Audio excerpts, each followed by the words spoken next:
Hello friends, welcome back to my YouTube channel Stephen academy में आपका स्वागत है। और दोस्तों, आज का हम वीडियो आप लोगों के लिए लेकर आए हैं रेनफेड एंड ड्राईलैंड एग्रीकल्चर का। तो इसमें आज हम बात करने वाले हैं आप लोगों से जो अभी आप लोगों का सुबह की मीटिंग में जो 5th सेमेस्टर वालों का एग्ज़ाम हुआ है रेनफेड एंड ड्राईलैंड एग्रीकल्चर का। तो मैं आप लोगों से पूछना चाहता हूँ कि आप लोगों का एग्ज़ाम कैसा गया। सर्वप्रथम तो आप लोगों को ये बात अपनी कमेंट बॉक्स में ज़रूर बताना कि आप लोगों का पेपर कैसा गया। पेपर वैसे आप लोगों का नॉर्मली आया हुआ था, ना ज़्यादा कठिन था ना ही ज़्यादा आप लोगों का सरल पेपर था। ठीक है, पेपर नॉर्मली था। बस पेपर में एक ही प्रॉब्लम आई हुई थी कि पेपर जो लड़कों की जो सबसे बड़ी समस्या थी वो ये थी कि मतलब उसमें आप लोगों को टाइम थोड़ा कम मिल पा रहा था। तो टाइम की वजह से अगर आप लोग 2-4 मिनट भी अगर किसी क्वेश्चन को लेकर अगर आप लोग सोच रहे हो कि मैं बैठ सकता हूं, तो आप लोग कतई मत बैठिए, क्योंकि अगर आप 2-4 मिनट किसी क्वेश्चन को लेकर बैठ जाते हैं तो आप लोगों का अगला वाला जो क्वेश्चन है वो आप लोगों का निश्चित तौर पर छूट जाएगा, क्योंकि टाइम आप लोगों का एकदम से फिक्स ही दिया गया है। तो आप लोग कोशिश करिए कि जितना जल्दी हो सके हाथ चलाएँ और अपनी कॉपी को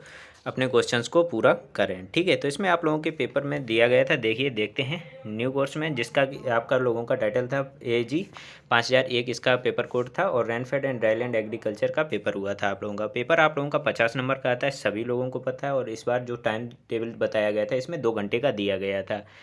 अभी यूनिवर्सिटी ने 2 घंटे का टाइम दिया गया था। तो इसमें क्वेश्चन में भी कुछ बदलाव किए गए थे, जो कि आप लोगों को निर्देश में आप लोगों को पता चल जाएंगे। इसमें नोट में इसमें दिया गया है, नोट क्या दिया गया था कि इस प्रश्न पत्र में 3 खंड आ, बा और सा हैं। प्रत्येक खंड में वर्णित निर्देशों का पालन करते हुए प्रश्न पत्र हल कीजिए। अभ्यर्थियों को अपने उत्तर पुस्तिका केवल उत्तर पुस्तिका में ही देने हैं। कोई अलग से उत्तर पुस्तिका मतलब बी कॉपी आप लोगों को नहीं दी जाएगी। ठीक है, ये बात सभी लोगों को पता होगी, क्योंकि बी कॉपी नहीं दी जाती, एक कॉपी दी जाती, वो भी आप लोगों की 24 पेज की होती है। ठीक है, वो आप लोगों के लिए पर्याप्त होती होगी, आप लोगों को पता होगा, खुद ही आप लोग आज एग्ज़ाम देकर आए हैं। तो इसलिए ये बात मैं सभी लोगों को बताना चाहता हूँ कि इसमें जो खंड A, B और C करके दिए गए थे, तो खंड ए में आप लोगों को सेक्शन पूछा गया था कि लघु उत्तरीय प्रश्न इसमें पूछे गए थे। जैसा कि मैं आप लोगों को इस पर मैंने एक सुबह भी वीडियो बनाया हुआ था, पर उसमें थोड़ा बदलाव हो गया है कि जो प्रश्न पत्र थे यहाँ पर 5 अंकों में पूछे गए, तो मैंने जो बताए हुए थे 2 अंकों में बताए हुए थे। तो ये यूनिवर्सिटी से आज कन्फर्म हो गया कि कितने प्रश्न आप लोगों के किस प्रकार से पूछे जाएंगे। तो सभी प्रश्न करना अनिवार्य। प्रत्येक प्रश्नों के उत्तर लघु उत्तरीय प्रश्नों के रूप में दीजिए। प्रत्येक प्रश्न 5 अंकों का है। इसमें आप लोगों से पूछे गए थे टोटल 6 क्वेश्चंस। आप लोगों से सेक्शन ए में टोटल 6 क्वेश्चन पूछे गए थे, और प्रत्येक क्वेश्चन आप लोगों का था जो 5 नंबर का दिया गया था। ठीक है, क्वेश्चन जो आपके थे वो मतलब नॉर्मल पूछे गए थे, ज़्यादा कोई कठिन नहीं थे, ना ही ज़्यादा एकदम से सरल बनाया गया था। पेपर आप लोगों का मीडियम नॉर्मल आया हुआ था। ठीक है, इसमें पहला पूछा गया था कृषि मानसून एक जुआ है, इसकी व्याख्या कीजिए। तो इसके बारे में सभी लोगों को लिख दिया होगा। ये बहुत ही पुराना क्वेश्चन है, अगर एग्रीकल्चर से आप लोग पढ़ रहे होंगे तो बहुत ही पहले से आप लोगों को इस क्वेश्चन के बारे में पता होगा। ठीक है, अब नेक्स्ट था आप लोगों का बी नंबर, बरानी एवं सूक्ष्म भूमियों में अंतर। ये तो आप लोगों का मतलब जो पेपर का टाइटल था उसी से लिया गया क्वेश्चन। ये आप लोगों को जरूर पढ़ना चाहिए था, क्योंकि इससे क्वेश्चन जरूर एक बनता है, जो पेपर का टाइटल होता है वहाँ से एक क्वेश्चन आप लोगों के लिए जरूर बनाया जाता है। ठीक है, इसमें नेक्स्ट में बात करते हैं सी नंबर में पूछा गया था मृदा एवं वातावरणीय सूखे में अंतर। तो जैसा कि आप लोगों का पेपर ड्राईलैंड एग्रीकल्चर का था, तो इसमें आप लोगों ने ड्राउट या जो आप लोगों के ड्राउट थे वो भी आप लोगों ने पढ़े होंगे। मृदा एवं वातावरणीय सूखे, ये भी अंतर आप लोगों ने लगभग लिख ही दिए होंगे। नंबर डी पर बात करते हैं, मृदा नमी की दशा को फसलें कैसे सहन करती हैं।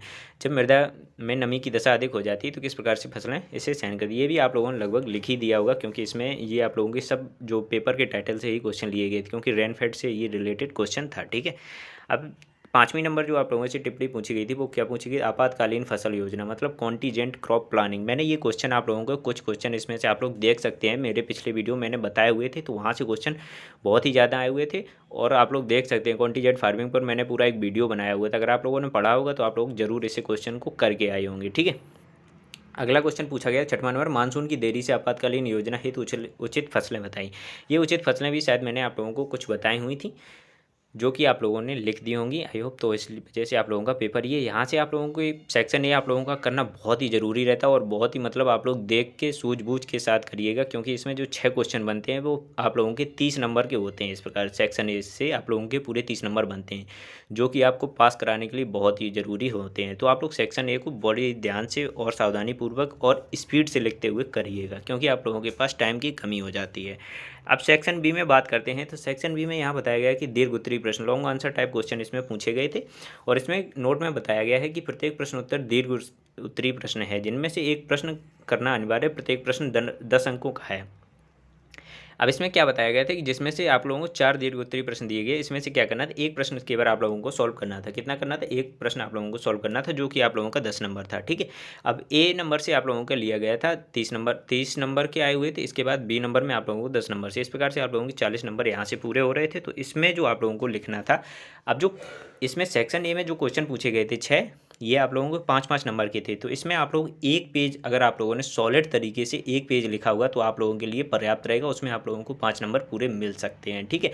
अगर आपकी राइटिंग अच्छी है, आपने अच्छी तरीके से अच्छी विधिवत लिखा हुआ है, तो उसमें आप लोगों को 5 नंबर पक्का मिलेंगे एक क्वेश्चन में, ठीक है। तो आप लोगों को अब जैसे टाइम की बचत कैसे करनी है, तो मैं आप लोगों को बताना चाहता हूँ कि जैसे आप लोगों को 5 नंबर का क्वेश्चन पूछा गया था, तो उसमें आप लोगों को एक पेज पूरा भर देना था। इसमें से टिप्पणियाँ जो पूछी गई थी 5 नंबर की, इसमें आप लोगों को एक पेज तो भरना ही था। एक के अलावा अगर आप भर सकते हो तो वो आपकी स्पीड पे मतलब निर्भर करता है कि आप लोग कितनी स्पीड से लिख सकते हैं, ठीक है, क्योंकि टाइम आपके पास नॉर्मल ही रहता है।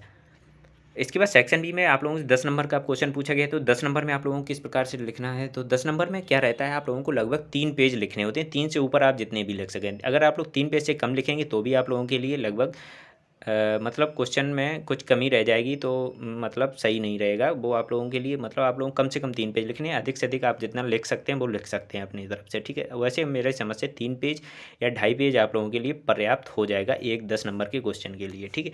अब इसमें क्वेश्चन की बात करते हैं, तो क्वेश्चन पूछा गया था कि शुष्क खेती की समस्याओं एवं क्रियाओं का विस्तार से वर्णन कीजिए। पहला ये पूछा गया था, 4 बताए गए थे इसमें, और आगे पूछा गया था कि शुष्क कृषि में उपयोगी विभिन्न प्रतिस्वेदन अवरोधक का वर्णन कीजिए, वे उनकी प्रभाव रीति का भी वर्णन कीजिए, ठीक है। ये भी आप लोगों से पूछा गया। और अथवा में एक क्वेश्चन 2 और पूछे गए थे।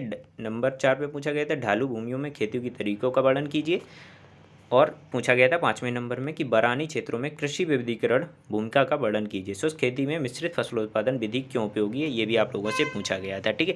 तो इस प्रकार आप लोगों को मतलब 3 पेज में ये क्वेश्चन एक करना था 10 नंबर का, ठीक है। अब अगले पेपर के लिए आप लोग सचेत हो जाइए कि इसमें कितने क्वेश्चन करने हैं और किस टाइम पे करने हैं आप लोगों को, तभी आप लोग सॉल्व कर सकते हैं, नहीं तो फिर आप लोगों का क्वेश्चन छूट जाएंगे लास्ट वाले जो होते हैं, ठीक है।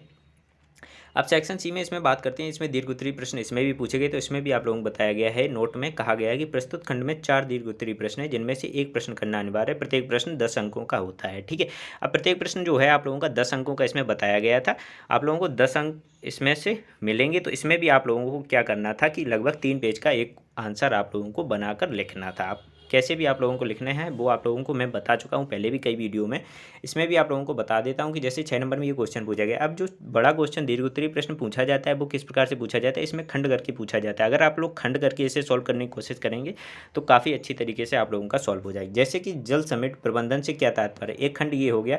इसके बाद आता है उत्तर प्रदेश के बुंदेलखंड क्षेत्र में संभावित जल समेट प्रबंधन का वर्णन कीजिए, तो ये हो गया दूसरा खंड। अब इसे आप लोग हाफ हाफ करके अगर लिखते हैं, मतलब आधा आधा 5 नंबर के हिसाब से लिखिए कि जल समेट प्रबंधन से क्या तात्पर्य, ये 5 नंबर में लिख दीजिए। इसके बाद एक पेज में ये लिख दिए, बाकी के जो 2 पेज बनते हैं, ये उत्तर प्रदेश के बुंदेलखंड प्रदेश, ये सब आप लोगों को पीछे वाला जो उत्तर था ये आप लोगों को लिखना था, मतलब 2 पेज में। तो ये आप लोगों का पूरा जो टोटल आप लोगों को लिखना था वो 10 नंबर में, मतलब 10 नंबर का था, और 3 पेज में आप लोगों को लिखना था। अथवा में एक क्वेश्चन और दिया गया था यहाँ पर, शुष्क क्षेत्रों में भूमि जल प्रबंधन की आधुनिक तकनीकियों का विस्तृत से वर्णन कीजिए, ठीक है। ये दीर्घ उत्तरीय प्रश्न है, तो आप लोगों का सबका विस्तृत ही वर्णन पूछा जाएगा। अब अगला पूछा गया था 8 नंबर में, बरानी खेती के महत्व का वर्णन कीजिए, इन क्षेत्रों में उत्पादन बढ़ाने के लिए आवश्यक सच क्रियाओं की व्याख्या कीजिए। आगे पूछा गया था निम्न में से किन्हीं 3 पर टिप्पणियाँ लिखिए। अब जो 3 टिप्पणियाँ इनमें से पूछी गई थी, 3 टिप्पणियाँ जल संग्रह मतलब वाटर हार्वेस्टिंग पर, पलवार मतलब मल्चिंग पर, और रेत के ढेर पर पूछी गई थी, और वृक्षों की संख्या पंक्ति मतलब आप लोगों से पूछी गई थी ये शेल्टर बेल्ट्स पर।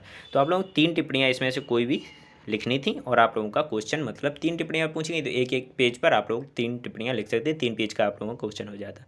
इस प्रकार मैंने आप लोगों को ये बताने की कोशिश की है इस वीडियो में कि आप लोग अगर इस प्रकार से मतलब क्वेश्चन लिखेंगे तो आप लोगों का समय की बचत होगी, और आप लोगों के क्वेश्चन भी नहीं छूटेंगे, क्योंकि बहुत लोगों के कमेंट्स आए हुए हैं कि कई सारे लोगों के क्वेश्चन जी छूट गए हैं, ठीक है। आप लोग कमेंट बॉक्स में ज़रूर बताइए कि आप लोगों का पेपर कैसा रहा, क्या आप लोगों का क्वेश्चन छूटे थे या नहीं छूटे थे। तो आज मैं आप लोगों को फिर से एक बार बात दोहराना चाहता हूँ कि जो आप लोगों को 5-5 नंबर क्वेश्चन वो एक पेज में पूरा कर दीजिए आप। इसके बाद जो 10-10 नंबर वाले क्वेश्चन हैं इनमें कम से कम 3 पेज आप लोग लिखते रहिए, और लगातार लिखते रहेंगे। अगर आप लोग बातचीत नहीं करेंगे और 2-4 मिनट भी आप लोग गपशप नहीं करेंगे तो आप लोग पूरा क्वेश्चन मतलब पूरा पेपर जो है अपना आराम से कर सकते हैं। तो यही सब बताने के लिए मैंने इस टॉपिक पर वीडियो बनाना उचित समझा, इसलिए मैंने आप लोगों तक ये वीडियो पहुंचाने की पहुँचाया। तो अगर आप लोगों को दोस्तों वीडियो अच्छा लगा हो, आप लोगों के लिए हेल्पफुल रहा हो, तो प्लीज़ इसे लाइक कर दीजिए और अपने दोस्तों के साथ भी ज़रूर शेयर करिएगा, ठीक है।